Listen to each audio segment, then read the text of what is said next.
al ibaratu qutun li ailatil mustami'in wa laysa laka illa ma antalahu akilun.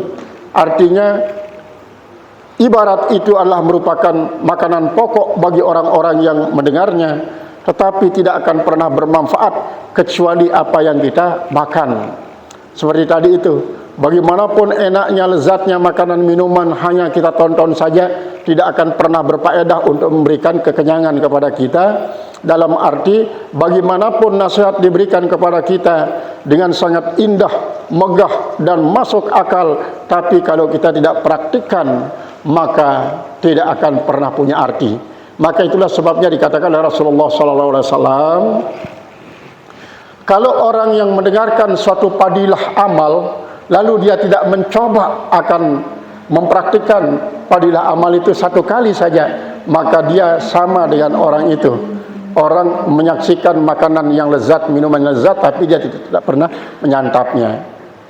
Nah, ini kalau begitu, ini masih bulan Syawal ya.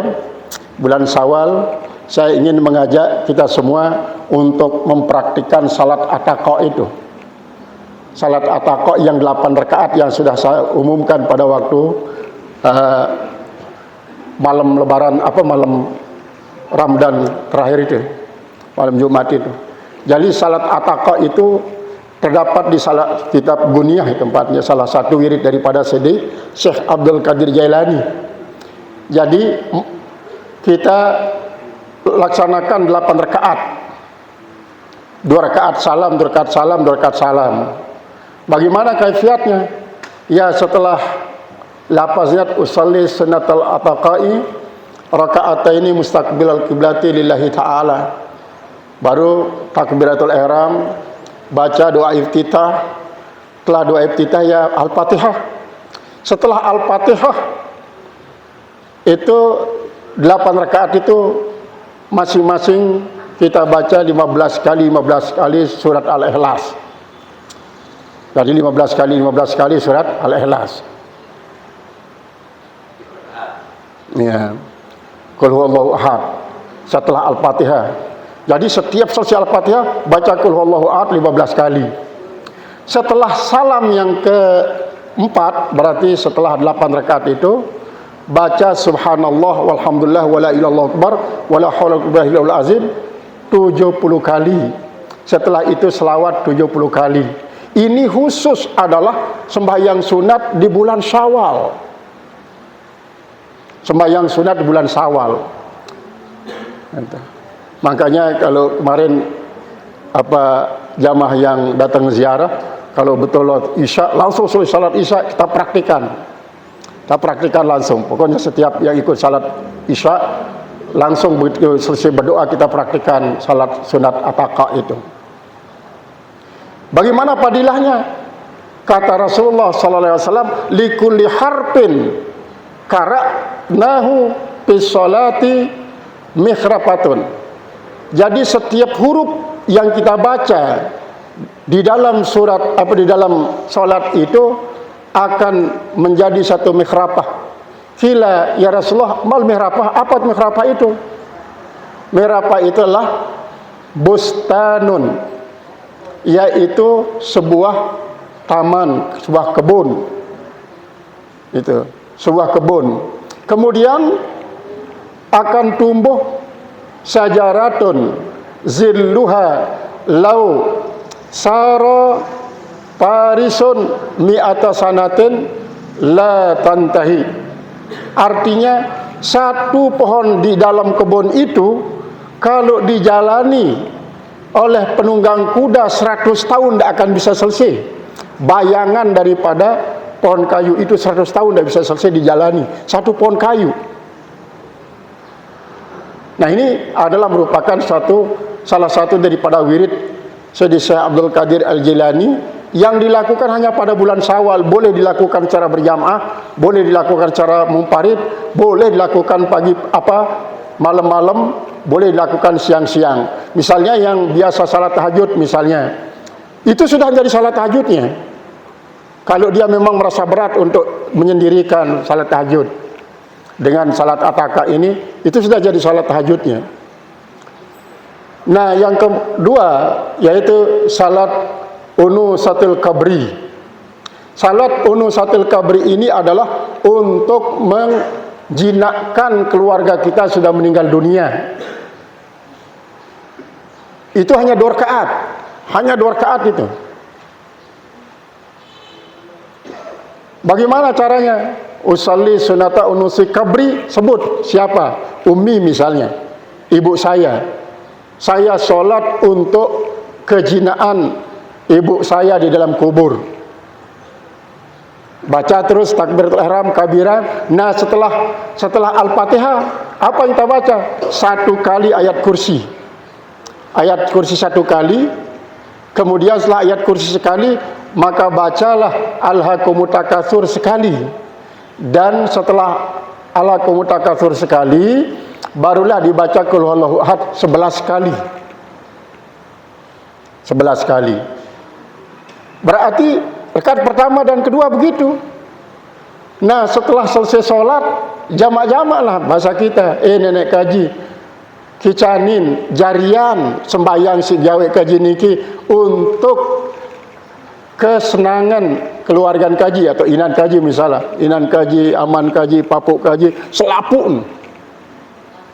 Niscaya sejak kita lakukan itu, kata daripada hadis yang tercantum ke dalam kitab tersebut, turun 1000 malaikat membawa sinar dan membawa hadiah bagi yang kita niatkan itu sampai hari kiamat dia nikmati.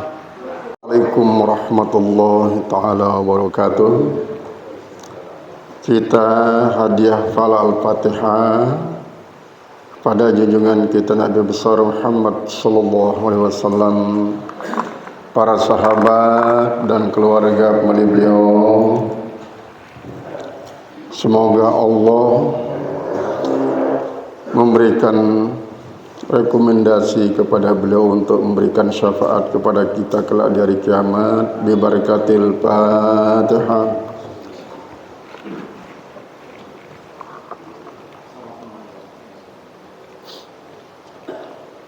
Yang kedua, buat para alim ulama, para aulia, para mufassirin wal muhabbitin, al-usulin, as-sufin, al-muhaqqiqin fiddin. Buat para tuan guru kita, para guru-guru kita, para status kita, semoga Allah menerima segala macam amal soleh, amal ibadah, amal perjuangan beliau-beliau, dan jadikan kuburnya jadi taman-taman surga, mengampuni salah-salah dan khilafnya serta dosa-dosanya, sehingga tidak dijadikan kuburnya menjadi jurang neraka. Kita sebagai murid-murid beliau yang masih hidup sekarang ini, semoga diberikan warisan ilmu pengetahuan yang berkah bermanfaat dunia akhirat.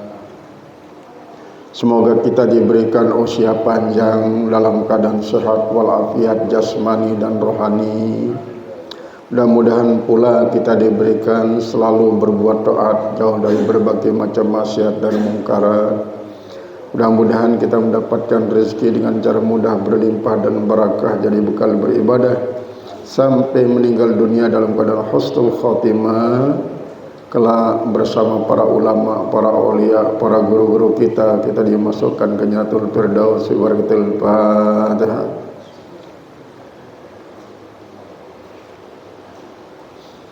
Terakhir, buat kedua orang tua kita, para kakek dan nenek kita, saudara dan saudari kita, paman dan bibi kita, semoga Allah menerima segala macam kebaikannya, mengampuni segala dosa-dosanya, dan juga dijadikan kubur-kuburnya taman-taman surga, bukanlah jurang-jurang neraka.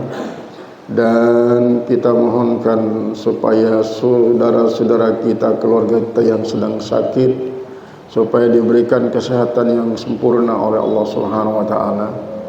Yang dalam keadaan kesulitan digantikan kesulitannya dengan kemudahan, yang dalam keadaan susah digantikan susahnya dengan senang, yang sengsara dibahagiakan, yang musafir mencari rezeki, mencari ilmu, mencari segala macam berumrah dan berziarah ke makam Rasulullah, disampaikan hajatnya, dijauhkan dari berbagai macam rintangan, halangan, fitnah dan bala, dan mudah-mudahan pula dijadikan oleh Allah Subhanahu wa taala mereka tadi hamba-hamba yang kembali kampung halaman dalam keadaan sehat walafiat jasmani dan rohani, bi barakatil Fatihah.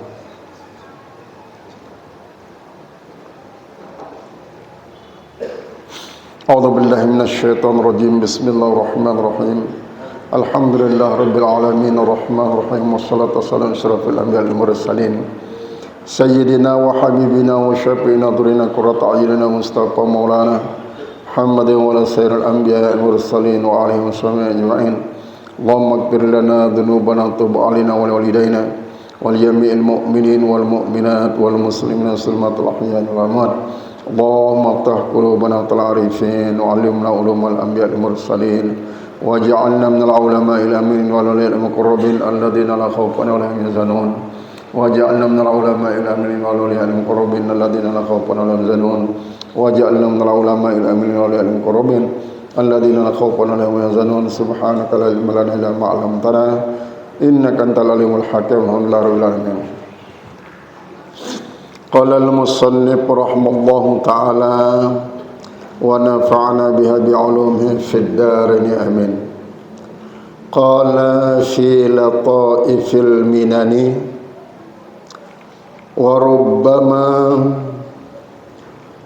pohima minal labzi didduma qasada bihi wadi'uhu kama akhbarana Syekhul Imam Muftil Anami Taqiyuddin Muhammad bin Ali Al-Qushairi rahimahullahu ta'ala qala kana bi Baghdad faqihun yuqalu lahul Jawzi yakra'u ithnai asyara ilman fakharaja yawman qasidal madrasati fasami'a munshidan yaqulu idal ishruna min sya'ban walad fawasil surba laylika bin nahari wala tashrab bi aqdahin sigharin fa innal waqta daqa anis sighari.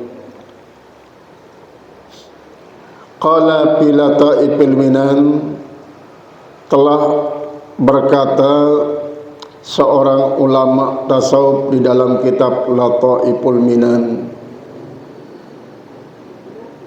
rubbama wa rubbama dan mungkin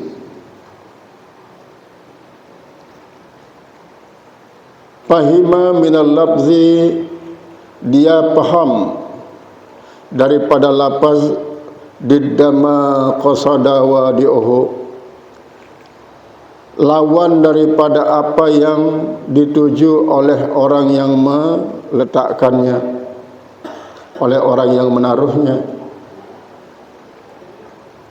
Kama akhbarana Syekhul Imam Muftil Anam, sebagaimana telah menceritakan akan kita oleh Syekh Al-Imam Muftil Anam Taqiyuddin, yaitu nama beliau Taqiyuddin Muhammad bin Ali Al-Qushairi rahimahullahu, mudah-mudahan merahmati akan dia oleh Allah. Qala, beliau bercerita, kana bi Baghdad, ada di Baghdad faqihun, seorang ahli fikih, yuqalu lahu Al-Jauzi, dikatakan baginya Al-Jauzi.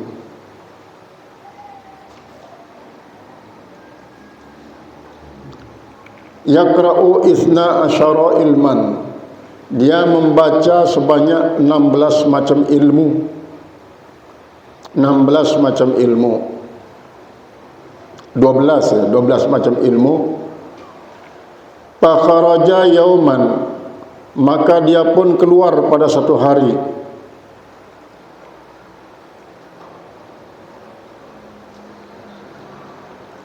qasidan al-madrasata, dia menuju ke sebuah madrasah.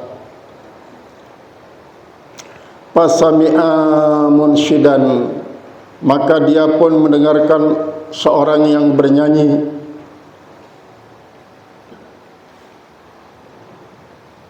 Yaqulu, dia berkata dalam nyanyiannya itu,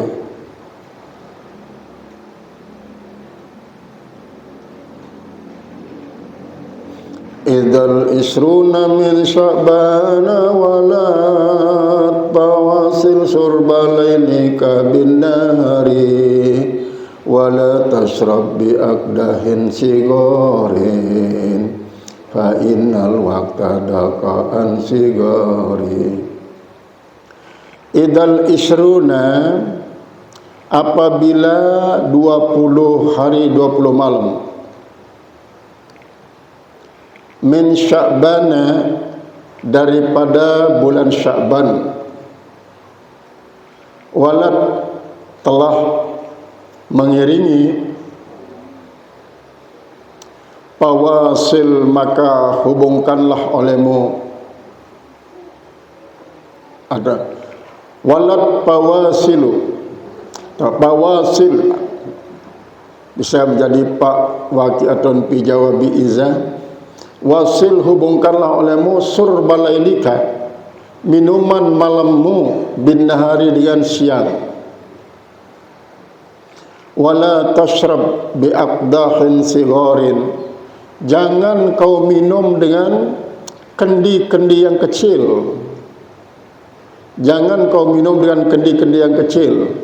Fa innal waqta, maka sungguhnya waktu itu, daqo anis sigori, lebih sempit daripada kendi yang kecil itu. Lebih sempit daripada kendi yang kecil itu. Fakharaja haiman ala wajhihi ila Makkah, maka keluarlah beliau itu, si Jauzi ini keluar dari Mekah, dia keluar dari Baghdad, haiman, hal keadaan dia haiman ala wajhihi, dalam keadaan murung atas wajahnya, ila Makkah, menuju ke Mekah. Walam yazal mujawiron biha, dan senantiasalah dia bertetangga dengannya, hatta mata, dia pun sampai dia meninggal. Qala, lalu dia berkata, wa quri'a ala syaihi Makinuddin al-Asmar, yaitu telah dibacakan atas Syekh Makinuddin al-Asmar, qaulal qail, ucapan seorang yang berkata,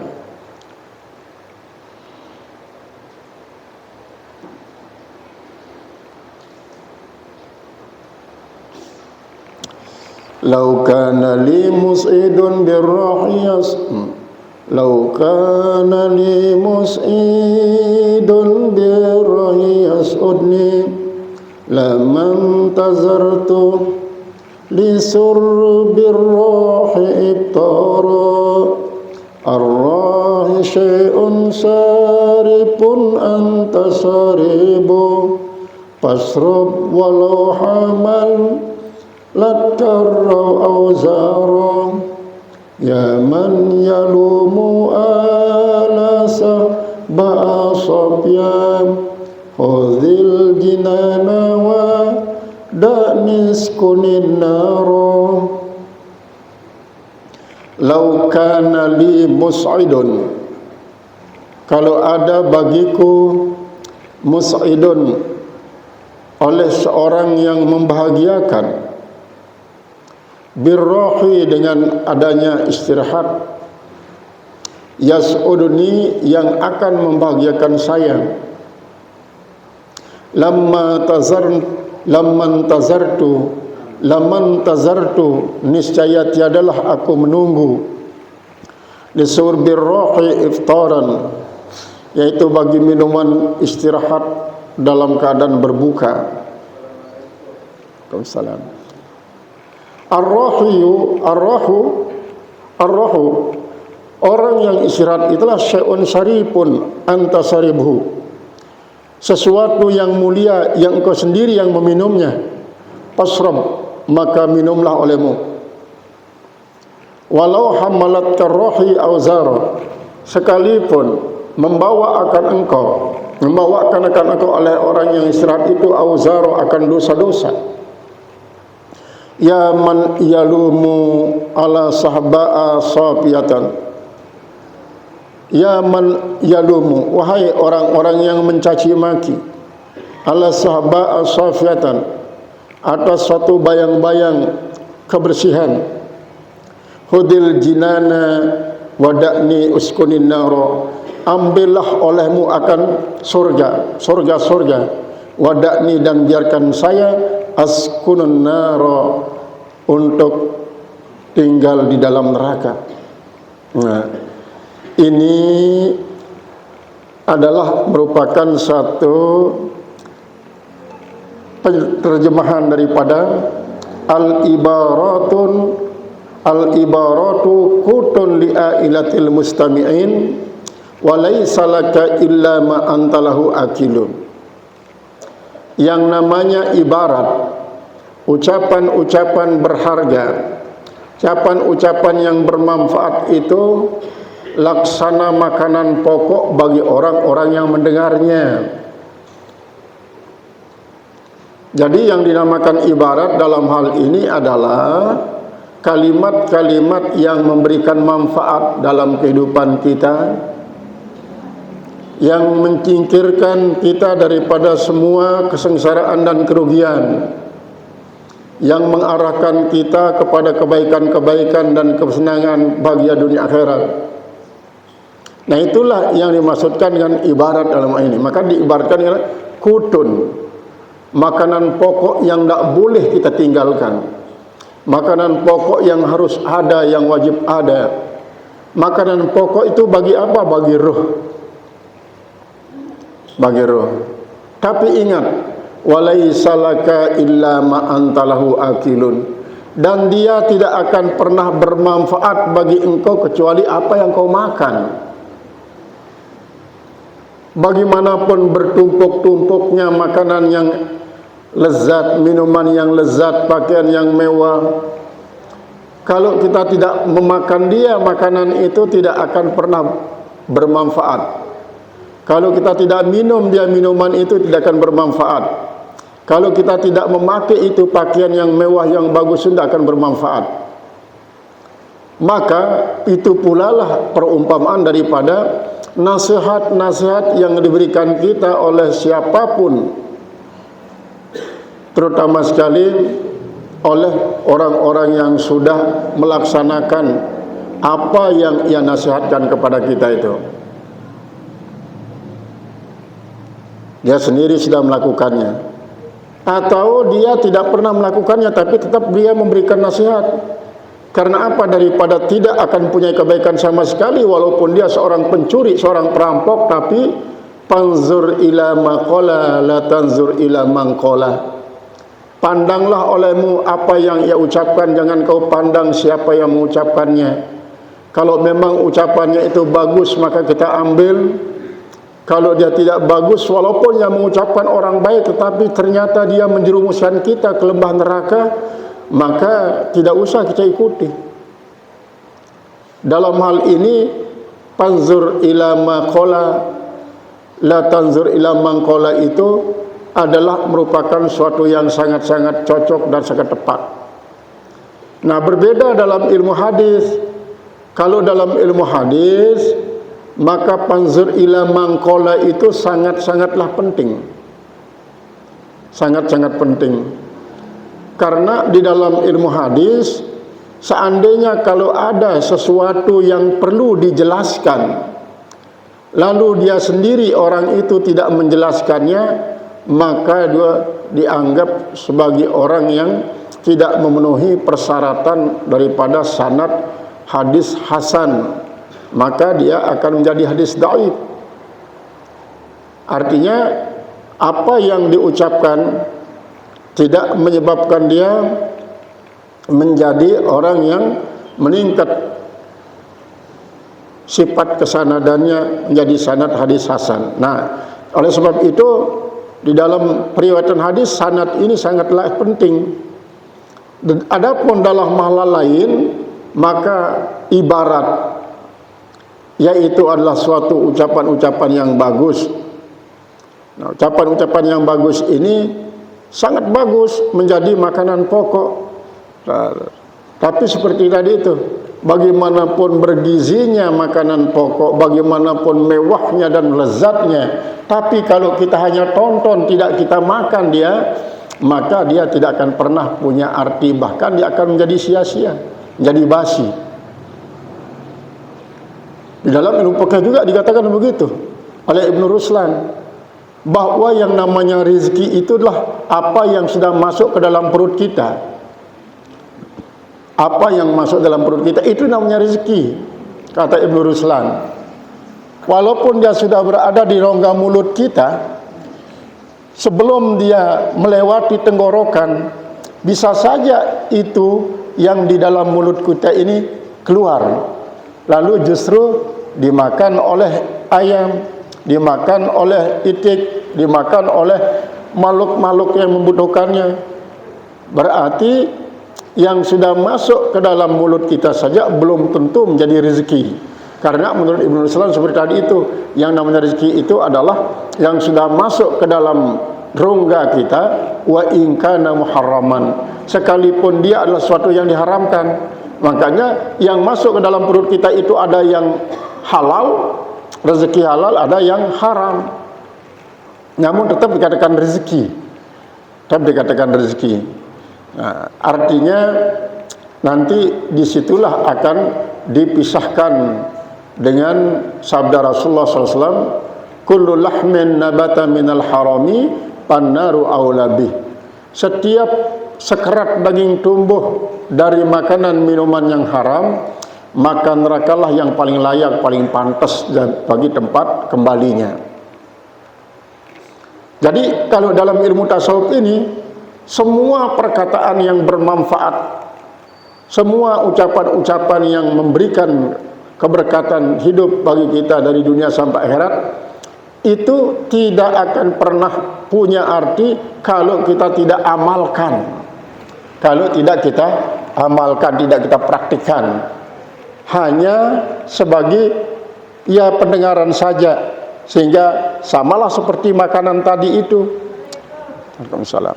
Ini dikatakan makanan bergizi, ini minuman bergizi, ini obat yang menyehatkan, tapi ternyata tidak kita pakai dia, maka tidak akan bisa akan menyembuhkan penyakit kalau hanya dengan cara ditonton, hanya dilihat. Nah, kemudian apa yang dikatakan oleh Al-Jauzi ini, apakah Ibnu Qayyim Al-Jauzi yang dimaksud, murid daripada Ibnu Qayyim Ibnu Taimiyah, Ibnu Qayyim Az-Zawji ini, atau Jauzi yang lain? Karena boleh jadi Jauzi ini adalah merupakan salah satu daripada daerah yang ada di Baghdad, sehingga siapa yang menjadi penduduknya nanti kalau sudah punya klasifikasi akan diberikan gelar sesuai dengan miladnya. Jadi kan nisbah itu ada dari 4 dia. Pertama milad, yang kedua bilad, yang ketiga ahliyah, yang keempat sinaah. Itu yang melahirkan nasab. Milad itu adalah nasab ayah, ibu, kakek, terus sampai kepada yang paling pertama. Kita misalnya Al-Halimi, itu adalah milad, zuriyah daripada beliau.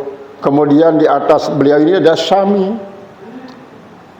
Syami ini yang Syarif Abdurrahman, terus sebagainya. Ini miladi. Kemudian biladi. Biladi itu asal-usul negara, Indonesia.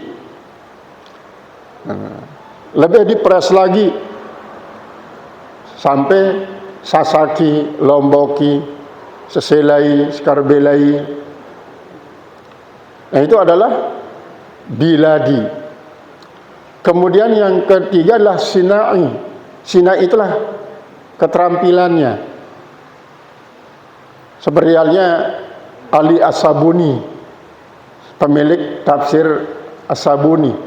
Dia memang seorang ulama besar, tapi dia menjadi perusahaan produsen sabun. Maka dikatakan Ali As-Sabuni. Kemudian ada yang maragi. Nah, kemudian yang keempat adalah al-ahliyah. Aliyahnya itu keahliannya. An-Nahwi, Al-Faqihi, Al-Hadithi, Al-Qur'ani, itu adalah keahliannya. Itu yang akan melahirkan nisbah, nasab. Nah, Jauzi ini apakah dia miladi, apakah dia biladi, apakah dia Ibnul Qayyim Al-Jauzi, ataukah yang lainnya? Nah, kemudian apa yang dikatakan oleh beliau ini sebagai satu perumpamaan yang intinya adalah bahwa apa yang kita lihat daripada sesuatu yang memang perlu kita minum, minumlah.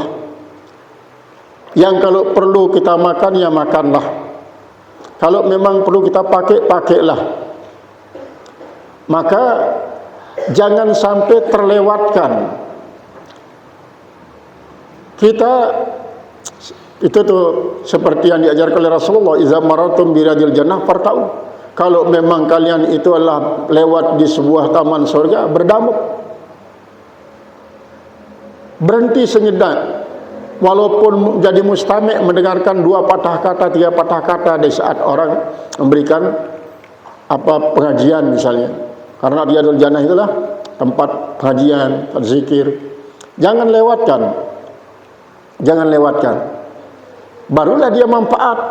Apa artinya kau lewat di pinggir orang ngaji kalau kau tidak berhenti untuk mendengarkan sejenak pengajian yang disampaikan? Samalah artinya dengan makanan pokok yang begitu bergizi, begitu indah dan mewah, tapi kalau kita biarkan itu saja, tidak kita santap, tidak akan pernah punya efek positif pada diri kita. Nah, kemudian yang kedua digambarkan di sini dengan kalau kau minum katanya dengan kendi yang kecil-kecil, maka ingatlah bahwa kendi ini kecil tidak begitu berpengaruh pada kita, tetapi akan menjadi suatu tamsil bahwa yang namanya waktu itu sangat-sangat sempit, sangat cepat berjalannya, sangat cepat. Karena kalau kita tidak pandai memanfaatkannya, kita akan tergilas. Artinya tidak bisa kita mengambil manfaat daripada waktu itu. Coba bayangkan, tadi sudah azan asar,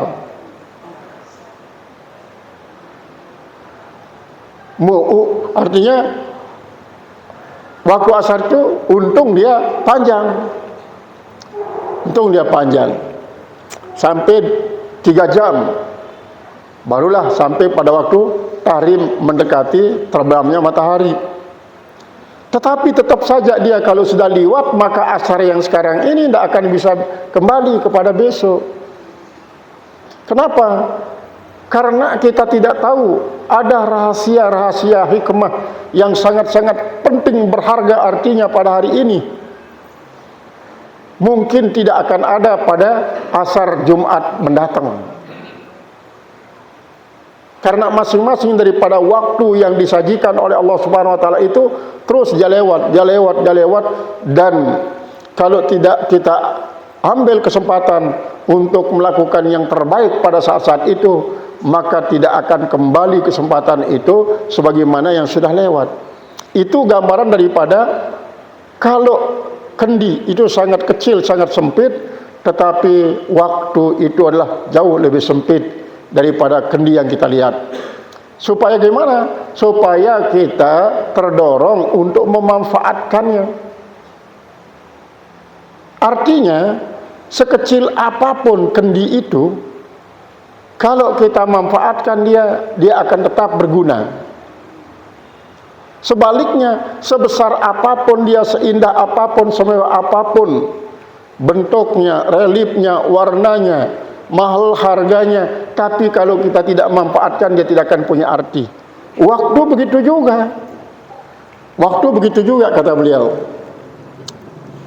Nah, kemudian pada nazam yang kedua, itu, seandainya kalau ada orang yang memberikan pertolongan kepadaku dengan suatu peristirahatan yang akan membuat saya menjadi bahagia, niscaya tidak akan pernah menunggu, katanya, untuk meminum minuman yang diberikan oleh orang istirahat itu sebagai suatu dalam keadaan, artinya yang kita pakai untuk berbuka puasa. Ini artinya kan sampai disabdakan oleh Rasulullah SAW, lis-shaimina farhatani, bagi orang-orang berpuasa itu ada dua kesenangan. Farhatun inda iftarih, satu kesenangan ketika dia berbuka, wa farhatun inda liqa'i rabbih, dan satu kesenangan ketika dia bertemu dengan Tuhan, dengan Allah. Apakah yang dimaksudkan itu kesenangan kita bertemu dengan Allah nanti hari kiamat? Atau kita bisa bertemu sekarang ini setelah kita selesai atau tekun dalam melaksanakan ibadah, lalu kita bahagia? Maka itulah hakikat daripada Lailatul Qadar yang kita temukan. Artinya, orang yang berpuasa dengan puasa yang betul-betul, dia akan berbahagia ketika dia justru bertemu dengan Allah, di mana Allah menumpahkan ke dalam batinnya rasa tenang, rasa senang, sehingga bagaimanapun situasi, keadaan menggoncang kehidupannya, dia tetap saja tenang. Nah, itu berarti sudah apa? Liqa dengan Allah. Jadi liqa dengan Allah itu punya tanda, yaitu kita tetap ingat kepada Allah. Tetap ingat kepada Allah inilah yang membuat kita tenang. Ala bizikrillahi tatma'innul qulub. Perhatikanlah olehmu dengan ingat kepada Allah, tenang, hati akan jadi tenang. Itu. Ala bizikrillahi tatma'innul qulub. Perhatikanlah olehmu dengan mengingat Allah, akan menjadi tenang hati kita. Alladzina amanu wa tatma'innu qulubuhum bidzikrillah. Orang-orang beriman itu menjadi tenang hatinya dengan ingat kepada Allah. Ingat kepada Allah. Jadi tidak usah kita berpikir apanya yang kita ingatkan Allah itu. Zatnya kah, sifatnya kah, perbuatannya kah, nama-namanya kah? Nah, jadi tidak usah dipisah-pisahkan secara substansial. Pokoknya ingat bahwa Allah itu ada. Tidak usah dibayangkan zatnya, tidak usah dibayangkan bentuknya, tidak usah dibayangkan warnanya, tidak usah dibayangkan perbuatan dan nama-namanya, apalagi zatnya, tidak usah. Pokoknya ingat Allah itu ada. Ini yang dilatih, supaya bagaimanapun keadaannya, supaya kita ingat kepada Allah. Lalu yang menjadi puncak ingatnya kita kepada Allah itu adalah adanya yang namanya tumaninah itu. Tenang. Tenang. Ketenangan ini akan teruji, sehingga bagaimanapun situasi yang mendera kita, kita tetap tenang. Kita tetap tenang. Tetap tenang, tidak gelisah, tidak sampai berputus asa, tidak sampai stres. Maka itu berarti kita tenang. Nah, kalau ketenangan ini sudah kita dapatkan, berarti kita sudah bertemu dengan Allah. Bertemu dengan Allah bukan dengan zatnya.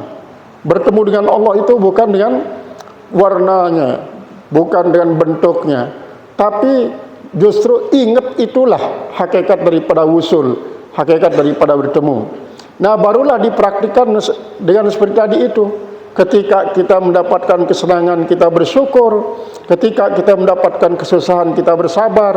Ketika ada orang yang menghinakan kita, kita tidak marah. Ketika ada orang yang menjelek-jelekkan kita, kita tidak tersinggung. Itu sebagai tanda kita bertemu dengan Allah. Itu tandanya. Ketika ada orang yang patut kita tolong dia sesuai dengan kemampuan kita. Ketika ada saudara-saudara kita yang sangat-sangat sakit, kita hadiri, kita jenguk, kita bantu seadanya. Itu sudah termasuk kita bertemu dengan Allah. Jadi bertemu dengan Allah itu bukan berarti melihat zat Allah sebagai sebuah sosok yang dibayangkan bagi seorang itu dan ini. Tidak. Karena semua yang terlintas dalam hati kita yang menggambarkan tentang hakikat Allah, itu semuanya tidak. Itu semuanya bukan Allah. Nah, itu sebabnya dipermasalahkan sekarang. Apakah kita ini mempercayai Allah hanya dengan khayalan atau dengan hakikat marifat? Artinya orang menghayal sampai dia kadang-kadang dalam khayalannya itu dihayalkan Allah menjadi sebuah sosok yang dilihat zatnya, padahal Allah Subhanahu wa taala tidak seperti itu. Tidak boleh dibayangkan. Tidak boleh dibayangkan. Yang perlu, yang wajib adalah diingatkan saja. Tidak boleh dipikirkan zat Allah. Wajib diingat saja. Nah, kalau kita memaksakan diri untuk memikirkan zat Allah, inilah yang akan menyebabkan kita mentok, justru akan berhadapan dengan hijab, dengan dinding yang membuat kita terhalang daripada Allah, padahal Allah itu maha dekat. Itu maknanya. Sehingga beliau dalam akhir nazam yang terakhir, di bait yang terakhir ini, ya mayyalumu ala saba'a safiatin, hai orang-orang yang mencela atas suatu kekuatan yang bersih, khudil jinan, ayo ambil sudah surga ini, ambil surga ini. Wada'ni askunun nar, biarkan saya tinggal di dalam neraka. Kamu sudah masuk surga ya. Faqala, maka dia berkata, insanun, faqala insanun, maka berkata seorang, hunaka di sana, la tajuzu qira'atu hadhil abyad, tidak boleh membaca bait-bait ini. Faqala Syekhu Makinuddin, maka dengan sebab itu berkatalah Syekh Makinuddin Al-Asmara lil qari', bagi orang yang membacanya, ikra' hadza rajulun mahjubun, bacakanlah olehmu akan ini. Saya nanti ada seorang laki-laki yang terhijab. Wa Syekhu Makinuddin Al-Asmara, sedangkan Syekh Makinuddin Al-Asmara itu, hadza Syekh Makinuddin Al-Asmara ini, huwa alladhi yashhadu lahu Syekhu Abul Hasan As-Sazili, dialah yang menyaksikan akan dia ini Makinuddin Al-Asmara itu, yang disaksikan oleh Syekh Abul Hasan As-Sazili, murid daripada guru daripada Abul Abbas Al-Marsi, kakek guru daripada Ibnu Athaillah As-Sukandari. Jadi Abul Hasan As-Sazili ini yang menyaksikan Makinuddin Al-Asmara ini. Bagaimana dia menyaksikan? Fa'innahu bi'annahu, dengan bahwasanya dia minas sab'atil abdal, daripada 7 wali abdal. Daripada 7 wali abdal. Berarti menurut Imam Sazili, wali abdal itu 7 yang ada di Baghdad. Jadi kan seperti yang sudah diterangkan, bahwa yang paling rendah tingkat daripada wali itu adalah yang namanya itu wali nujaba. Banyaknya 350 orang. Kemudian setelah wali nujaba ini adalah wali akhyar, banyaknya 75 orang. Setelah wali akhyar itu adalah wali abdal. Wali abdal itu banyaknya 40. Nah, yang 40 ini justru 25 berada di Syam, ada 15 di Mekah. 25 di Syam, 15 di Mekah. Nah, kemungkinan Syam yang termasuk Syam ini adalah bagian daripada Baghdad. Mungkin di Baghdad itu banyaknya 7 orang, maka Syekh Makinuddin Asmara inilah yang termasuk salah satu daripada 7 orang wali abdal tersebut. Nah, barulah setelah wali abdal yang 40 itu ada namanya wali autad. Wali autad itu pasti 4 banyaknya. Autad itu dia pelantok, pepacak. Setelah wali autad itu ada namanya wali kutub. Wali kutub itu pasti 2 banyaknya wali kutub. Sedangkan setelah wali kutub ada namanya gaus. Gaus ini 1. Pasti 1 banyaknya gaus itu. Kalau meninggal dunia 1 orang, maka boleh jadi nanti yang kutub itu naik menjadi penggantinya. Kemudian yang menggantikan wali kutub itu naik wali autad. Wali autad yang sudah menjadi pengganti kepada wali kutub itu dicarikan penggantinya daripada wali abdal. Dan begitu seterusnya. Cuma semua tidak ada yang tahu dirinya sebagai wali autad, wali gaus, wali. Kalau ada orang yang mengatakan saya ini adalah seorang wali, apa disebut misalnya, apalagi kalau saya ini seorang gaus, nah tandanya sudah dihijab ya ucapannya itu. Apakah tidak perlu di maklumat misalnya? Maklumat itulah memperkenalkan diri agar orang bisa isti'anah dari dia, minta tolong dari dia. Kalau memang dia mampu untuk menjaga hatinya di saat dia memproklamirkan dirinya, itu ya silahkan. Tapi kalau memang dia tidak bisa memelihara hatinya di saat dia proklamirkan dirinya, itu tidak usah, karena bisa menjadi ujub, bisa menjadi sum'ah, dan bisa menjadi takabur. Kenapa? Karena sesungguhnya boleh jadi dia yang mengatakan dirinya, saya ini seorang gaus. Mungkin dia tidak sama sekali. Nujabak pun dia tidak mampu masuk sana. Nah, jadi tidak ada yang mengetahui mereka itu kecuali Allah Subhanahu wa taala. La ya'riful waliya illal waliyu, tidak ada yang mengetahui seorang wali kecuali walinya sendiri. Wali yang kedua itu maksudnya Allah. Karena boleh jadi menurut kita dia seorang wali karena kita lihat keanehan-keanehannya, keramatan-keramatannya. Boleh jadi dia bukan. Boleh jadi dia bukan. Justru sebaliknya. Ini kan wali itu bisa secara garis besarnya dibagi menjadi 3. Ada namanya wali istiqomah, yang ciri-cirinya seperti sudah diterangkan, dia selalu menebar kebaikan pada orang yang ada pada dirinya berupa ilmu, diajarkan kepada orang yang belum bisa. Pada umumnya wali semacam ini mursyidnya bukan dalam bentuk pembaiatan seperti pembaiatan di dalam tarekat, tetapi mursyidnya itu para guru-guru, para ulama-ulama yang mengajarkan ilmu padanya, ilmu segala macam, baik ilmu akidah, ilmu syariat, ilmu tasawuf, diajarkan. Nah, wali istiqomah seperti itu. Karena inilah yang digambarkan dengan yang punya mulut dan punya hati. Wali istiqomah itu punya mulut, punya hati. Kemudian yang kedua wali majzub. Wali majzub itu dia tidak butuh mursyid. Kadang-kadang tidak alim juga. Dia betul-betul dibekukan akalnya oleh Allah Subhanahu wa taala. Lalu dijadikan media oleh Allah, sehingga apapun ditanyakan kepadanya dapat dijawab.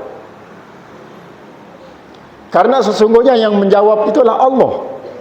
Cuma mulutnya dijadikan sebagai alat oleh Allah Subhanahu wa taala. Ketika nanti sudah dikembalikan akalnya, sudah berhenti dia majzub, kalau ditanya tentang apa yang ditanyakan, lalu dijawab dengan cara jawaban yang bagus, dia tidak ingat. Karena apa? Di saat dia tidak punya akal itu, dia dijadikan sebagai media oleh Allah Subhanahu wa taala untuk menjawab pertanyaan orang. Sehingga apapun kadang-kadang yang ditanyakan, yang diminta oleh seorang melalui wali madzhab ini, kalau memang menurut Allah Subhanahu wa taala ini akan membuat dia menjadi semakin dekat kepada Allah, maka diberikanlah dia oleh Allah Subhanahu wa taala lewat mulut wali madzhab itu. Jadi wali madzhab ini selalu berpenampilan kayak orang gila. Sehingga dia memang bagikan orang gila tidak bisa membedakan mana yang seharusnya.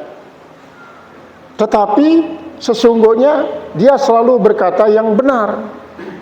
Karena yang berucap itu hakikatnya Allah. Nah, barulah yang ketiga namanya wali malamatiyah. Wali malamatiyah ini itulah yang majhulun fil ardi wa mastur majhulun fil ardi ma'rufun fil samai.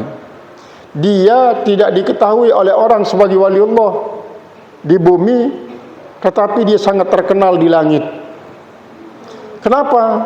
Memang kalau kita lihat dia tidak alim, ibadatnya juga tidak terlalu banyak, tetapi ia tidak seperti orang gila. Tidak seperti orang gila. Pernah satu rombongan jamaah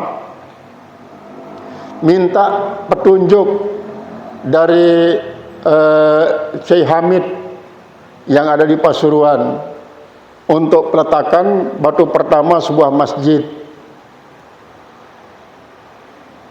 Akhirnya apa? Syekh Hamid, Mbah Hamid Pasuruan mengatakan, enggak usah saya pergi ke sana. Coba cari saja Mbah Ali yang ada di tempat para jamaah akan membangun masjid ini. Maka semua jamaah itu berpikir, Ali yang mana yang dimaksud? Ali mana yang dimaksud? Kan sepengetahuan kita, Abah Ali itu adalah terkenal sebagai seorang pedagang kacang keliling pikulan.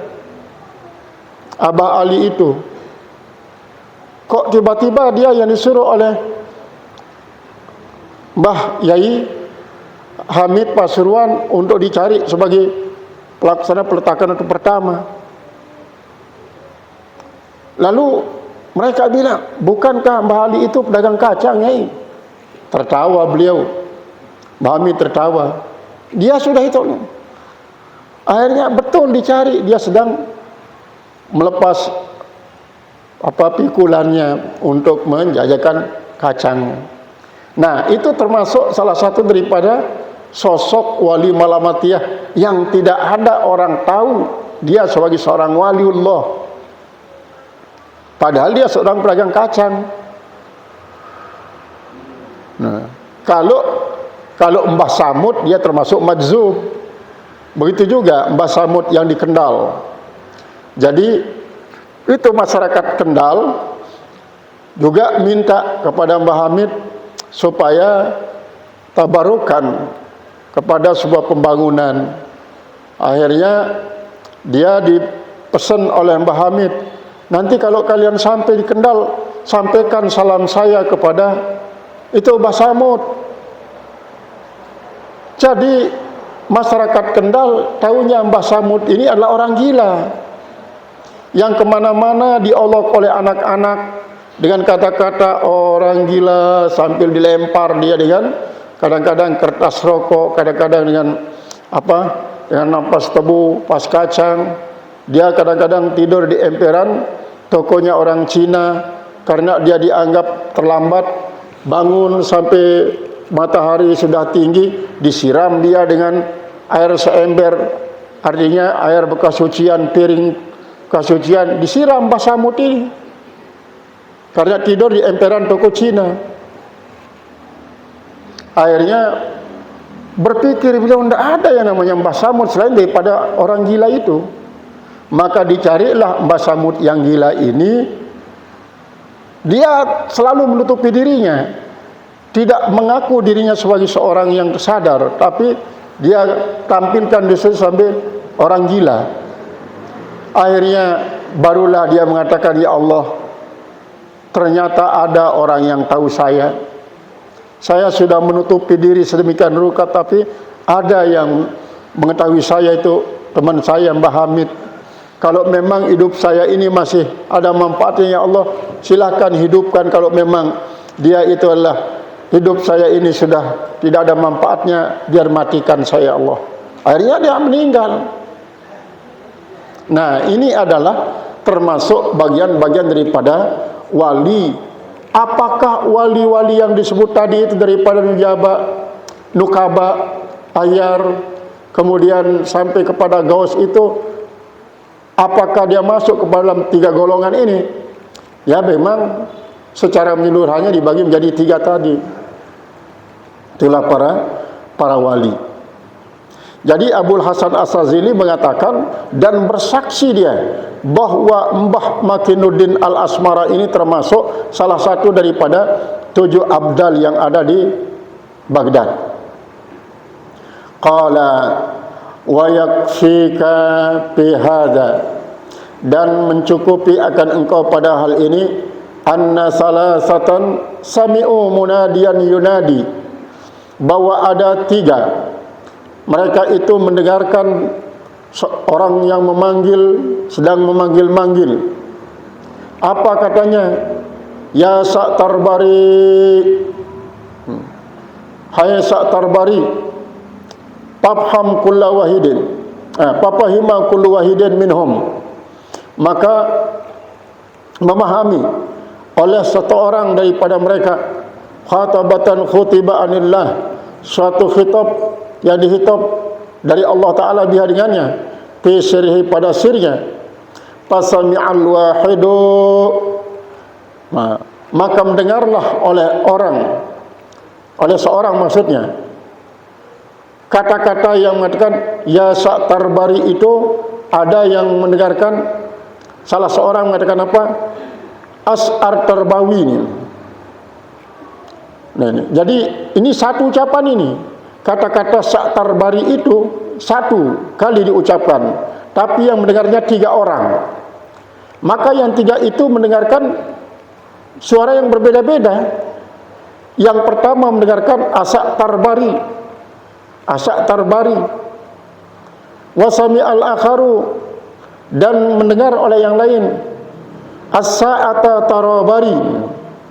Jadi yang kedua mendengarkan, yang didengarkan itu katanya As-Sa'ata Tarabari. Wasa'imi al-akharu, lalu mendengarkan oleh yang lain. Artinya yang ketiga mendengarkan apa? Ma'au-sa'abari.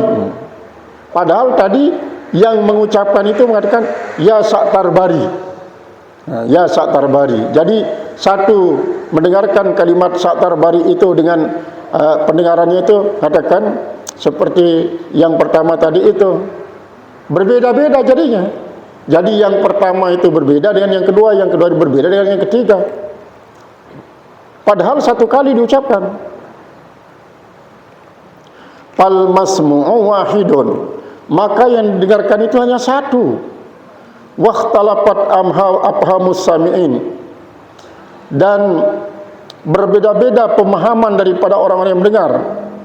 Kama qala subhanahu, sebagaimana berfirman oleh Allah Subhanahu wa taala, yusqi bima'in wahidin, Allah menyirami akan tanaman itu dengan satu air, macam air, maksudnya satu macam air hujan. Allah. Wa nufaddilu ba'daha 'ala ba'din fil ukul, tetapi kami lebihkan sebagiannya atas sebagiannya lain pada rasa. Pada rasa. Artinya begini, satu kali turun hujan di sebuah wilayah,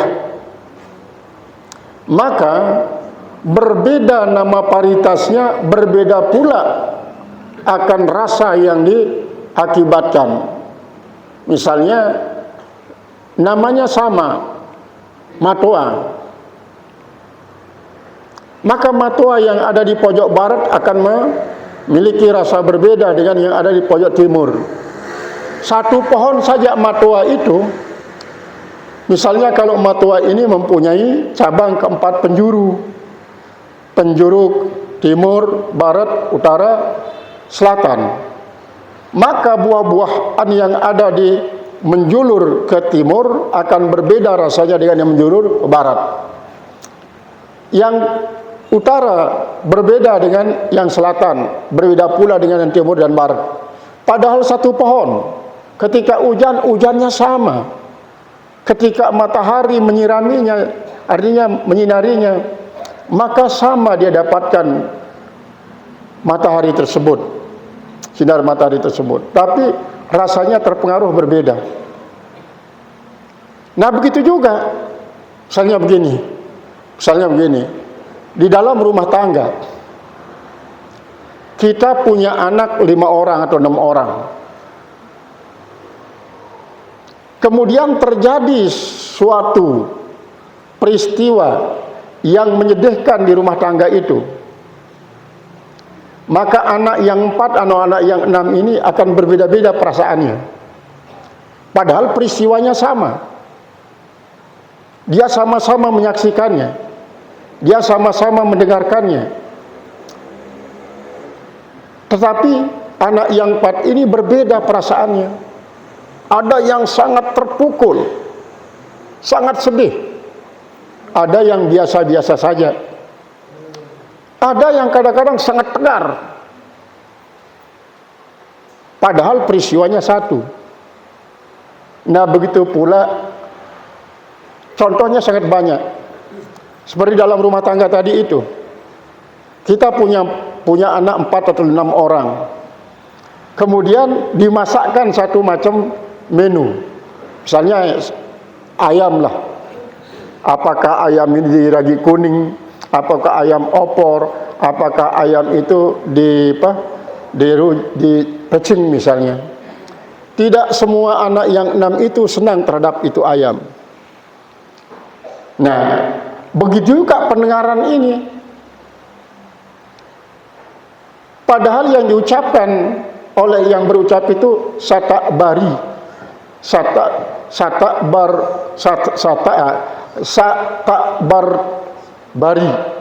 Ada yang mendengarnya asakbari, ada yang mendengarkannya asau bari, ada yang mendengarkannya asak tarobari.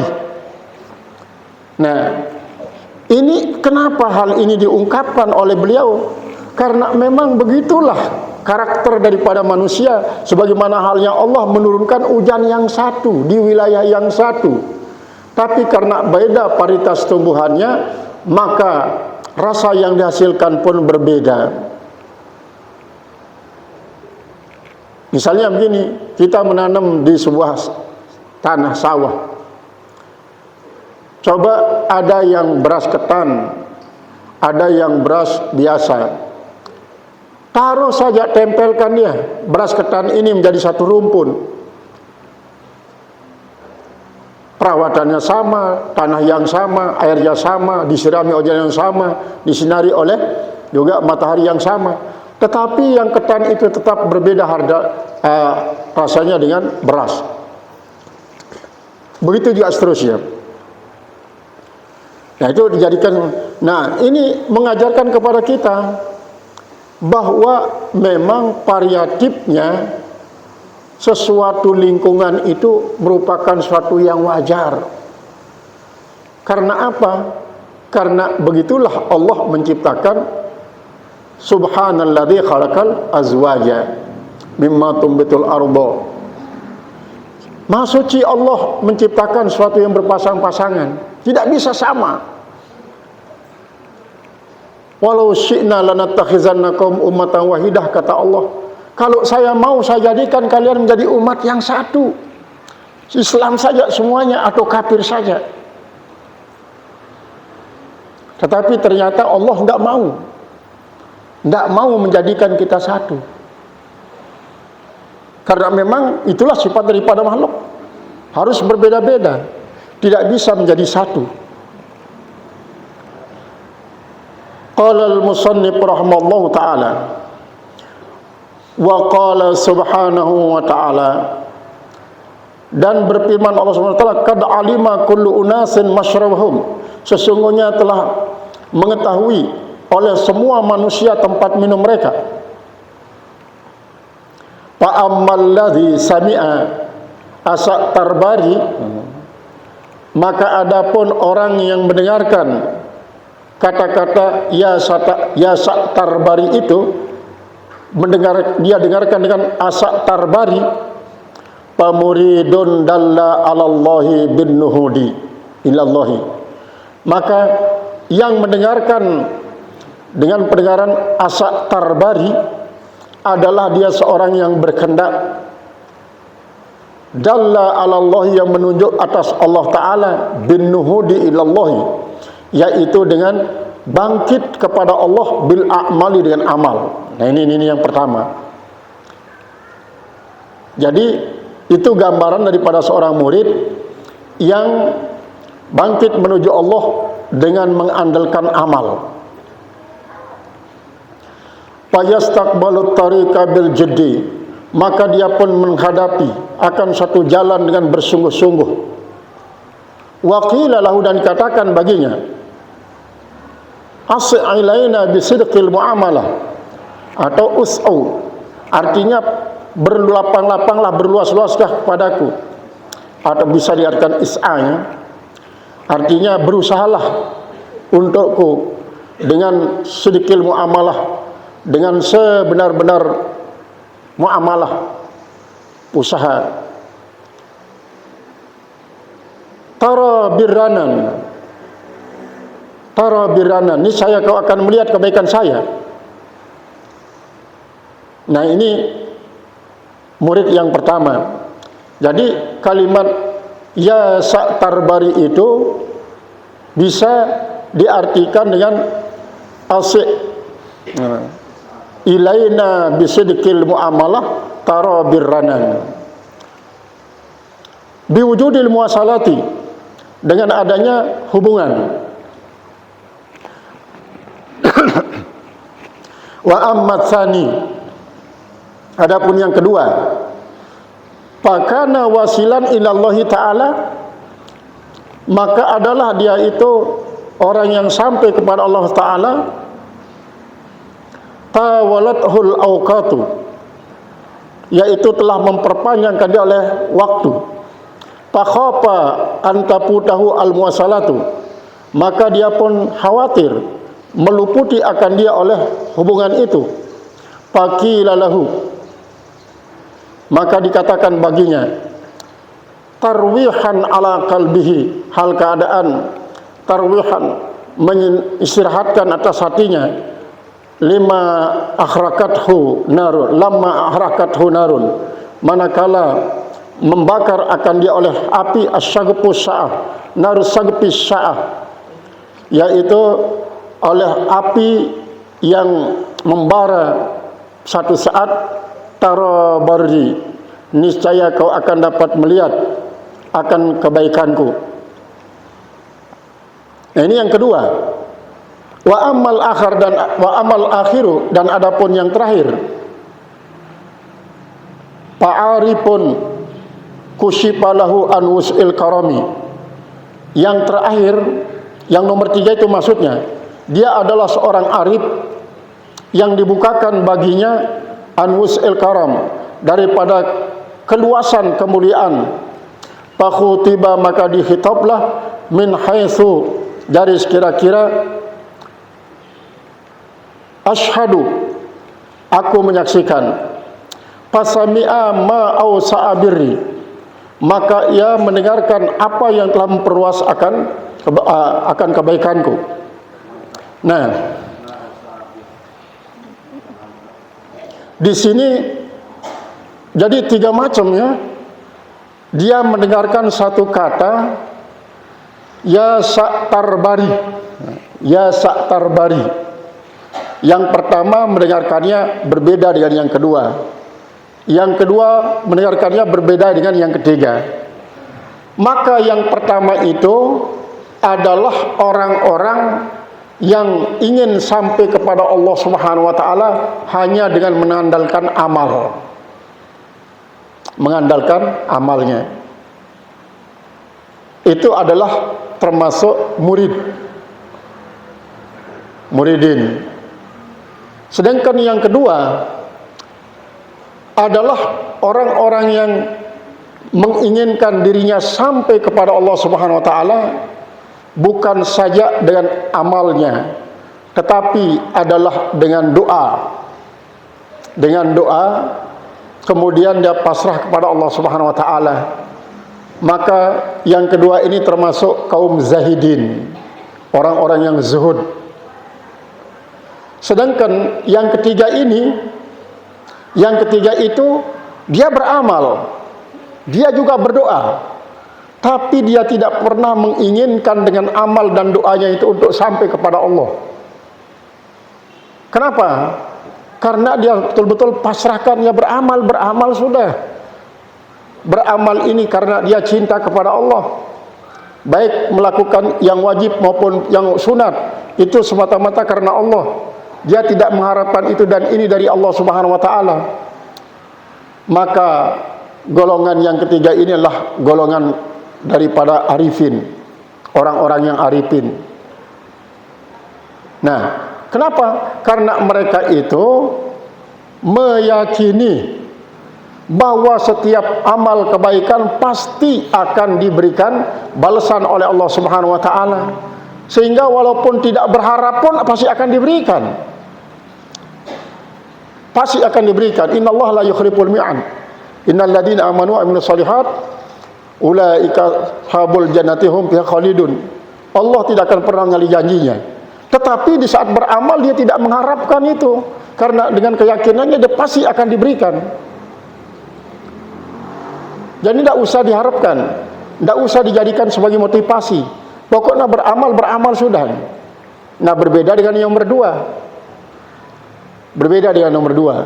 Jadi volume daripada amalnya itu yang pertama, kedua, ketiga itu sama. Namun nanti yang niatnya, motivasinya dan tujuannya itu yang menyebabkan dia berbeda. Kalau yang pertama itu motivasinya, artinya yang menyebabkan dia beramal, ya karena ini suatu kewajiban. Yang kedua, tujuannya ingin mendapatkan kedekatan kepada Allah dengan sedekat-dekatnya.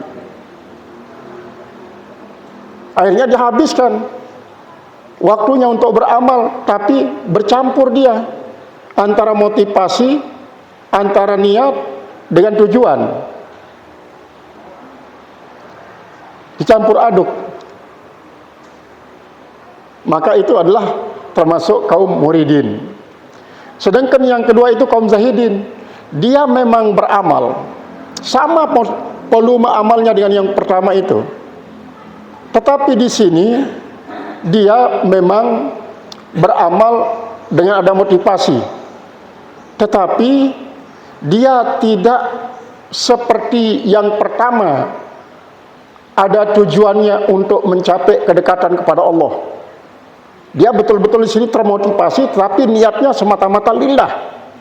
Semata-mata niatnya adalah lillah. Cuma keinginannya untuk mendapatkan tujuan itu ada kurang dibanding dengan yang pertama. Itulah kaum zahidin. Berarti dia masih punya harap di saat dia beramal itu. Nah, sedangkan yang ketiga, yang arifin, dia tidak termotivasi oleh apapun dalam beramal.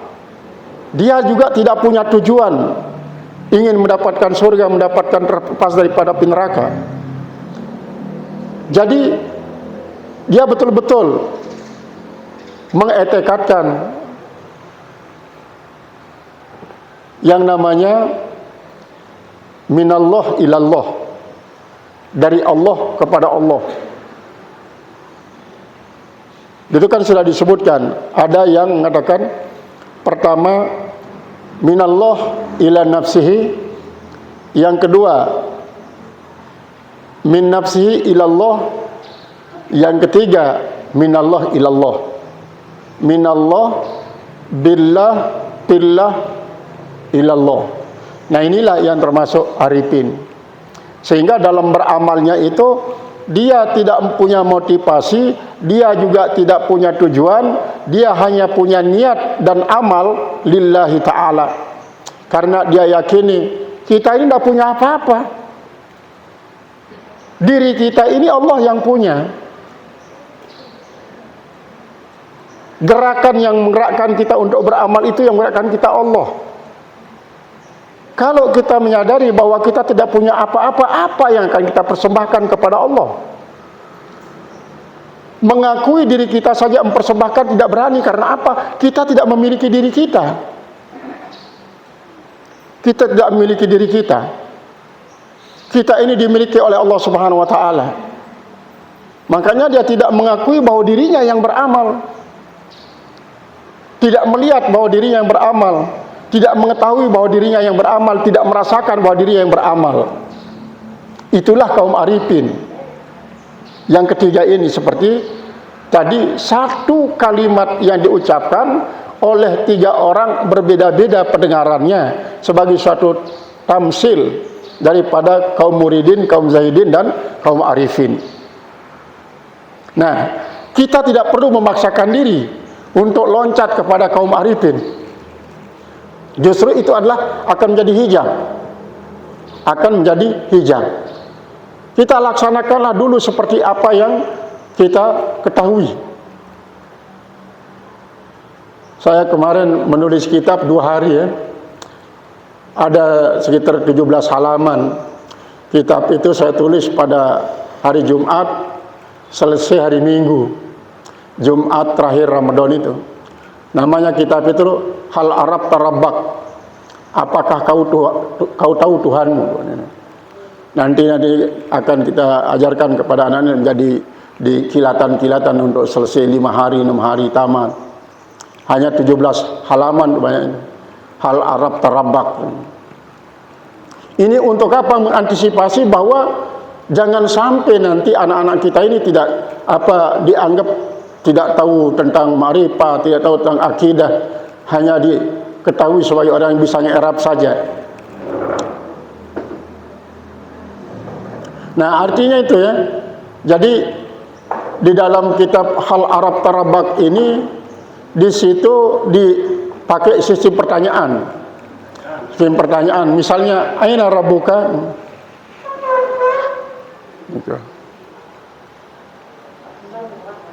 Kemudian bima abad tarabbak, bima zakar tarabbak.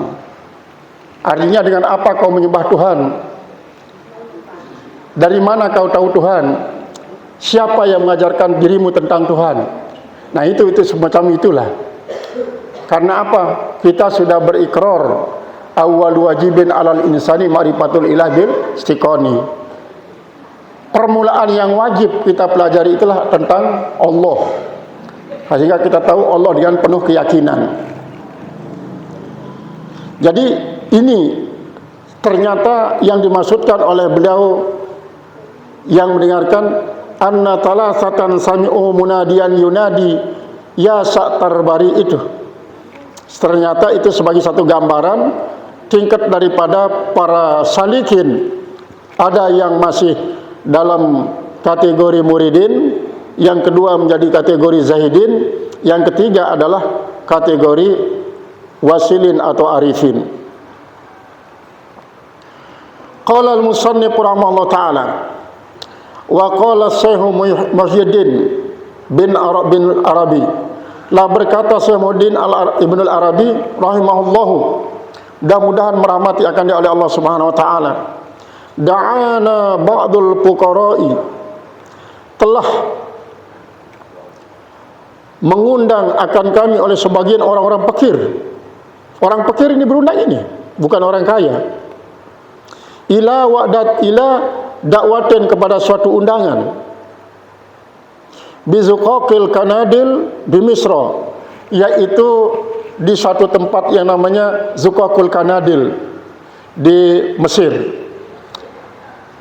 Fajtama'a biha jama'atun minal masyayikh, maka berkumpullah padanya pada acara itu di Zuqaqul Kanadil itu daripada para syekh tasawuf, ulama-ulama tasawuf yang berkumpul.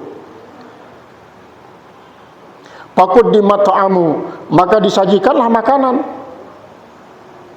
sajikan makanan. Wa gammaru al-awiyata, dan mereka itu menyaksikan akan bejana-bejana. Wa hunaka, dan di tengah-tengah bejana itu, tempat makanan minuman, wi'a'u zujajin, ada bejana yang terbuat daripada kaca, terbuat daripada kaca. Kadittu khidhalil bauli, ini bejana ini sesungguhnya telah dijadikan untuk menjadi tempat kencing, tempat kencing. Walam yustakmal, tetapi tidak dipakai, tidak dipakai. Faqarraba fihi rabbul manzili, maka mendekatkanlah padanya oleh pemilik rumah atau ama akan makanan. Fal jama'atu yakuluna, maka jamaah itu pada makan. Wa idzal wi'a'u yakulu, tiba-tiba bejana itu bersuara. Bejana itu bersuara. Apa kata bejana itu? Munzu akramani Allahu, sejak memuliakan aku oleh Allah, biakliha ula isadati minni, dengan makannya para tuan-tuan itu dari saya. La ardo li nafsi, saya tidak suka bagi diri saya, an akuna ba'da dzalikal yaum, bahwa aku menjadi setelah hari itu mahallan, menjadi tempat lil azab, bagi kotoran lagi. Saya tidak suka untuk menjadi tempat kotoran lagi. Thumma inkasara nisfaini, kemudian pecahlah bejana itu menjadi dua, menjadi dua. Dan ini boleh jadi kalau dulu ini balok-balok kita kadang-kadang dia bikin tempat peludahan itu dari kendi. Coba kalau masih kendi-kendi itu sekarang akan menjadi barang antik yang sangat berharga. Mungkin saja itulah kendi dari tanah emas. Tempat peludahan namanya. Tempat peludahan. Nah, begitulah gambaran daripada bejana ini. Seandainya kalau tempat peludahan ini dibersihkan sama sekali, dibersihkan dia, terus dipergunakan untuk menjadi tempat air diminum oleh orang-orang mulia setelah dia bersih, lalu si peludahan ini pecah. Kenapa dia pecah? Karena dia tidak suka untuk dijadikan peludahan lagi setelah dimuliakan dengan dipakainya oleh orang-orang mulia menjadi tempat minuman. Seperti halnya ini, bahkan di dalam satu riwayat yang seperti ini adalah kloset. Kloset yang terbuat dari biasa keramik seperti ini. Cuma bentuk kloset ini tidak seperti kloset yang kita lihat. Sehingga seandainya kalau kita lihat dia, tidak bedanya dengan ya mangkok dan lain sebagainya. Akhirnya berhenti dia dipakai untuk menjadi kloset, dipergunakan untuk menjadi tempat makanan dan minuman untuk disajikan kepada orang-orang mulia, dan orang mulia ini tidak tahu bahwa itu kloset. Akhirnya dia pecah setelah selesai dipergunakan. Maka pantaslah dia mengeluarkan suara bahwa setelah saya dimuliakan dengan dipakainya saya menjadi tempat makanan yang disajikan kepada orang-orang mulia, tidak suka kembali untuk dijadikan sebagai tempat kotoran. Ini samalah dengan hadis Rasulullah SAW mengatakan, "Talatun man kunna fihi wajada halawatal iman." Ada 3 sifat yang siapa saja 3 sifat itu ada pada dirinya, berarti dia sudah mendapatkan halawatal iman, manisnya iman. Mana yang 3 itu? Ayyakunallahu wa rasuluhu ahabba ilaihi mimma siwahuma. Yang pertama, bahwa ia lebih mencintai Allah dan Rasulnya dibanding dia dengan mencintai selain daripada Allah. Yang kedua, ayyuhibba li akhihi ma yuhibbu li nafsihi. Dia sangat suka melihat temannya memiliki apa yang ia sendiri suka padanya. Misalnya kalau dia sendiri suka makan makanan yang enak-enak, yang mewah-mewah, minuman yang lezat-lezat, pakaian yang bagus-bagus, rumah yang bagus-bagus, dia sangat senang juga melihat temannya mendapatkan hal itu. Dia senang. Bahkan kalau dia tidak dapat, misalnya dia bantu temannya itu supaya mendapatkan seperti apa yang ia dapatkan. Nah, ini sudah yang 2 tanda orang itu mendapatkan halawatul iman. Yang ketiga, ayyakraha ayyauda ilal kufri ba'da ayyunkizahullahu minhu. Dia tidak suka kembali kepada kekafiran setelah Allah menyelamatkan dirinya daripada kekafiran itu. Tidak suka sama sekali kembali. Nah, ini diibaratkan oleh kendi tadi itu, diibaratkan oleh kloset itu. Setelah dia dimuliakan dengan dipergunakan untuk menjadi tempat makanan orang-orang mulia, dia lebih baik pecah daripada akan dipergunakan untuk menempatkan kotoran kembali. Sebagaimana halnya kita sudah bertobat ini, sudah bertobat misalnya daripada sebuah maksiat, kita sangat jijik bila mengingat maksiat itu. Mengingatnya saja kita sudah sangat-sangat menjijikkan, apalagi mau kembali. Nah, itu sudah tandanya orang mendapatkan halawatul iman. Dapat halawatul iman. Ini gambaran yang digambarkan oleh beliau dengan diundangnya para masyayikh oleh orang-orang fakir itu. Qala Syekh Muhyiddin, maka berkata Syekh Muhyiddin, faqultu lil jami', maka saya berkata bagi orang semuanya, sami'tum ma qalal wi'a'u, apakah tuan-tuan mendengarkan apa yang dikatakan oleh bejana tersebut? Apakah tuan-tuan mendengarkan apa yang dikatakan oleh bejana tersebut? Faqalu, maka para tuan-tuan ini berkata, na'am, iya.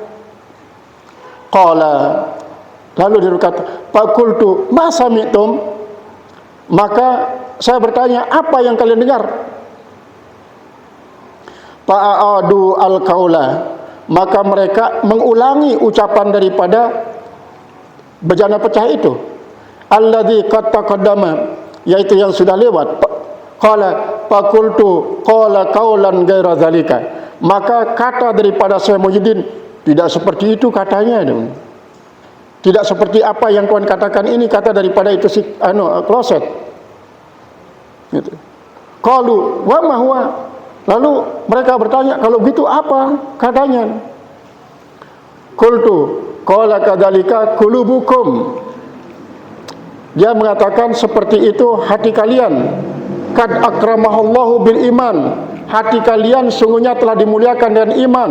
Fala tardau, maka kalian tidak suka ba'da dzalika, setelah itu, antakuna mahallan linajasatin, bahwa dia tidak suka untuk menjadi tempat najis lagi, al-maksiat, dinajasil maksiat, najisnya maksiat, wa hubbid dunia, dan tidak suka untuk ditempati dengan cinta terhadap dunia.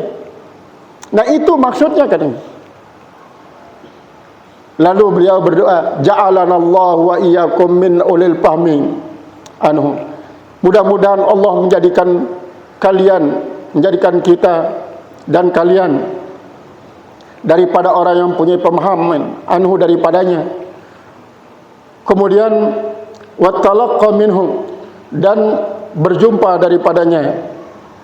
Qultu wa hadhil manazi'u kulluha, dan semua contoh-contoh ini, pada artinya manazi' itu artinya adalah orang-orang yang membantah, tapi di sini contoh-contoh ini dikemukakan kulluha mimma yastamlahu wa yastazrabu, yaitu daripada ucapan-ucapan yang sangat-sangat manis dan yang sangat-sangat mulia. Wa tata'attaru bihal qulubu as-salimatu, yang akan dapat pengaruh dengannya adalah hati yang bersih, hati yang sejahtera. Wa tanqadu lahan nufusul karimatu, dan akan tunduk baginya oleh nafsu-nafsu yang mulia. Wa qad jarat adatu aimmati hadhihi tariqi, dan sesungguhnya telah berjalan kebiasaan daripada imam-imam jalan ini, bistikmaliha, dengan mempraktikannya, wa iradiha, dan memakainya, fi mahaliha, yaitu pada tempatnya. Fala haraja alaina idzan, maka tidak ada kesulitan atas kita kalau begitu, fi dzikri ba'di dzalika, pada menyebut sebagian daripada kehidupan itu, idza kanat lahu munasabatun tamatun, jika ada baginya penyesuaian yang sempurna, wa wujidat fiha faidatun hasatun, dan dijumpai padanya faedah yang khusus, au amatun yang umum, wa billahi taufiq, dan dengan Allah segala macam petunjuk, la rabba ghairahu, tidak ada Tuhan selain daripada Allah, tidak ada Tuhan selain daripada Allah Subhanahu wa taala. Nah, inilah begitu panjang syarah yang diberikan oleh beliau daripada ibarat yang mengatakan al ibaratu qutun li'ailatil mustami'in wa laysa laka illa ma antalahu akilun. Artinya ibarat itu adalah merupakan makanan pokok bagi orang-orang yang mendengarnya, tetapi tidak akan pernah bermanfaat kecuali apa yang kita makan. Seperti tadi itu, bagaimanapun enaknya, lezatnya makanan minuman, hanya kita tonton saja, tidak akan pernah berfaedah untuk memberikan kekenyangan kepada kita. Dalam arti, bagaimanapun nasihat diberikan kepada kita dengan sangat indah, megah, dan masuk akal, tapi kalau kita tidak praktikkan, maka tidak akan pernah punya arti. Maka itulah sebabnya dikatakan oleh Rasulullah SAW, kalau orang yang mendengarkan suatu padilah amal, lalu dia tidak mencoba akan mempraktikkan padilah amal itu satu kali saja, maka dia sama dengan orang itu. Orang menyaksikan makanan yang lezat, minuman yang lezat, tapi dia tidak pernah menyantapnya. Nah, ini kalau begitu, ini masih bulan Syawal ya. Bulan Syawal, saya ingin mengajak kita semua untuk mempraktikkan salat Ataqa itu. Salat Ataqa yang 8 rakaat yang sudah saya umumkan pada waktu malam Lebaran, malam Ramadan terakhir itu, malam Jumat itu. Jadi salat Ataqa itu terdapat di salah kitab Buniyah, tempatnya salah satu wirid daripada Syekh Abdul Qadir Jailani. Jadi kita laksanakan 8 rakaat, 2 rakaat salam, 2 rakaat salam, 2 rakaat salam. Bagaimana kaifiatnya? Ya, setelah lafaznya usalli sunnatal ataqai raka'ataini mustaqbilal qiblati lillahi ta'ala, baru takbiratul ihram, baca doa iftitah. Setelah doa iftitah ya Al-Fatihah. Setelah Al-Fatihah itu 8 rakaat itu masing-masing kita baca 15 kali surat Al-Ikhlas. Jadi 15 kali surat Al-Ikhlas. Ya. Qul huwallahu ahad setelah Al-Fatihah. Jadi setiap selesai Al-Fatihah baca Qul huwallahu ahad 15 kali. Setelah salam yang keempat, berarti setelah 8 rakaat itu baca subhanallah walhamdulillah wala ilaha illallah akbar wala haula wala quwwata illa billah azim 70 kali. Setelah itu selawat 70 kali. Ini khusus adalah sembahyang sunat di bulan Syawal. sembahyang sunat di bulan Syawal.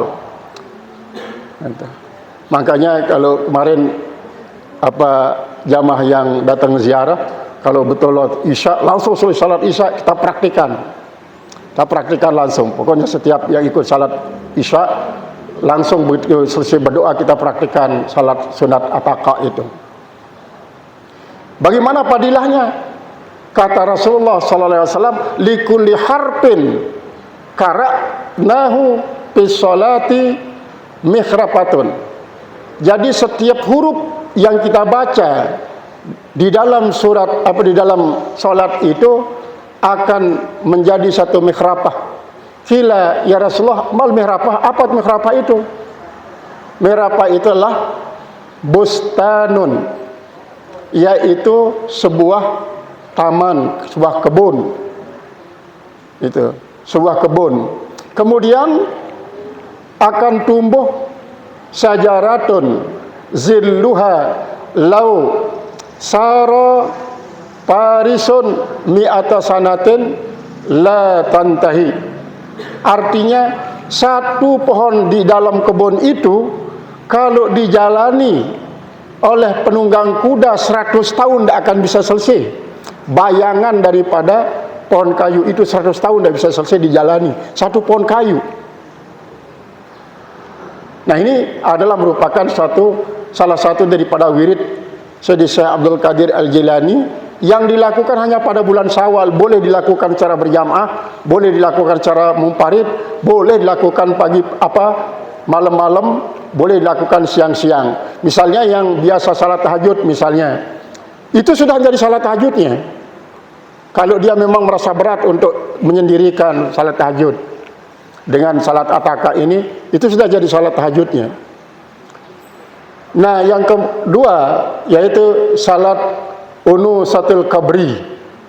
Salat unusatil kabri ini adalah untuk menjinakkan keluarga kita sudah meninggal dunia. Itu hanya 2 rakaat.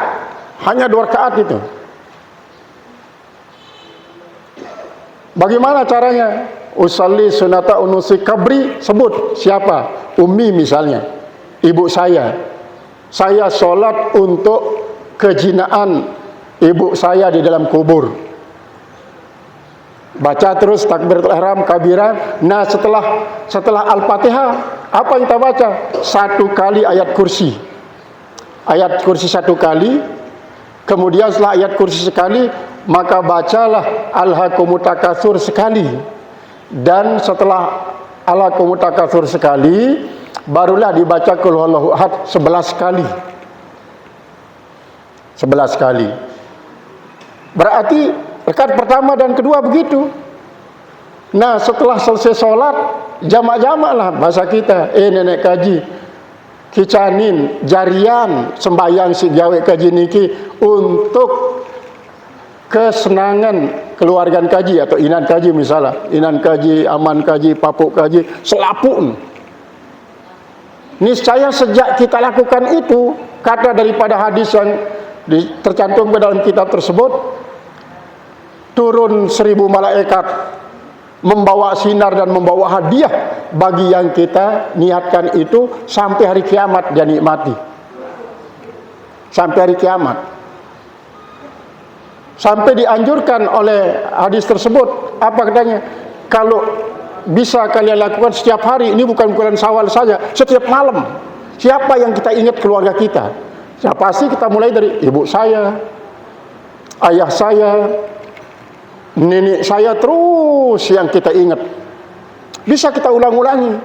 Kadang-kadang seperti tadi, bisa pada satu malam itu kita laksanakan untuk ibu, untuk ayah, untuk nenek, untuk kakek, untuk saudara, untuk saudari, untuk paman. Semua itu akan dapatkan, yaitu 1000 malaikat turun membawa sinar dan membawa hadiah yang membuat dia senang di dalam kuburnya sampai hari kiamat. Itu namanya salat sunat unusatil kabri. Jadi ini makanya kita selalu mengajarkan kepada anak-anak kita salat-salat ini supaya apa? Supaya kita coba untuk berikhtiar lah. Mungkin seperti tadi, mungkin kita masih dalam tingkat muridin, Nanti siapa tahu Allah akan menaikkan tingkat kita kepada zahidin, dan mungkin setelah kita puncak akan sampai kepada tingkat arifin. Tingkat arifin. Di dalam sebuah ucapan ulama mengatakan, man abadallaha bisyariah fahuwa afqahun nas, afqahul ibad. Siapa saja yang menyembah Allah masih dalam tingkatan syariat saja, maka dia termasuk dalam kategori afqahul ibad. Wa man abadallaha bitariqah fahuwa afhamul ibad. Yang sudah menyembah Allah sampai kepada makom tarekat, maka dia sudah termasuk dalam kategori paling paham daripada hamba. Wa man abadallaha bit hakikat fahuwa min a'lamil ibad. Jadi kalau orang yang sudah menyembah Allah sampai kepada makom hakikat, maka dia termasuk dalam kategori a'lamil ibad, hamba yang paling alim. Wa man abadallaha bil ma'rifat fahuwa min a'rafil ibad. Maka dia adalah termasuk paling mengetahui hamba. Jadi marifat itu lebih licin daripada ilmu. Dan itu seterusnya. Ini kata-kata inilah seperti yang katakan tadi itu. Banyak sekali kata-kata hikmah yang mudah kita pahami. Nah, tapi kita harus coba untuk mempraktikannya. Kita coba untuk mempraktikannya. Nah, inilah pengajian kita yang pertama setelah bulan Ramadan ini. Semoga kita dimasukkan oleh Allah Subhanahu wa taala dalam golongan, ya paling tidak kalau tidak sampai kepada golongan pengarang kitab ini, ya paling tidak kita sampai dalam golongan murid-muridnya lah, murid-murid daripada pengarang kitab ini, sehingga nanti kita ditempatkan pada tempat yang sama dengan murid-murid beliau. Ya otomatis kalau kita tempatkan pada tempat murid-muridnya, ya otomatis kita juga akan ditempatkan pada tempat mereka. Karena apa? Almar'u ma'aman ahabbah bihi yaumal qiyamah. Bi barakatil Fatihah.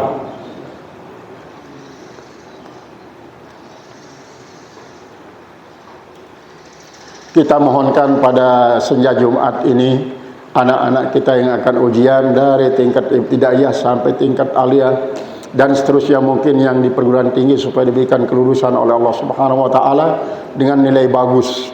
Dan kemarin ada salah seorang alumni kita dapat nilai cum laude itu di Unram, yaitu dapat IPK 4, sangat luar biasa, termasuk luar biasa. Jadi mudah-mudahan mereka semuanya mendapatkan nilai yang bagus. Barakatil Fatihah. Assalamualaikum warahmatullahi wabarakatuh.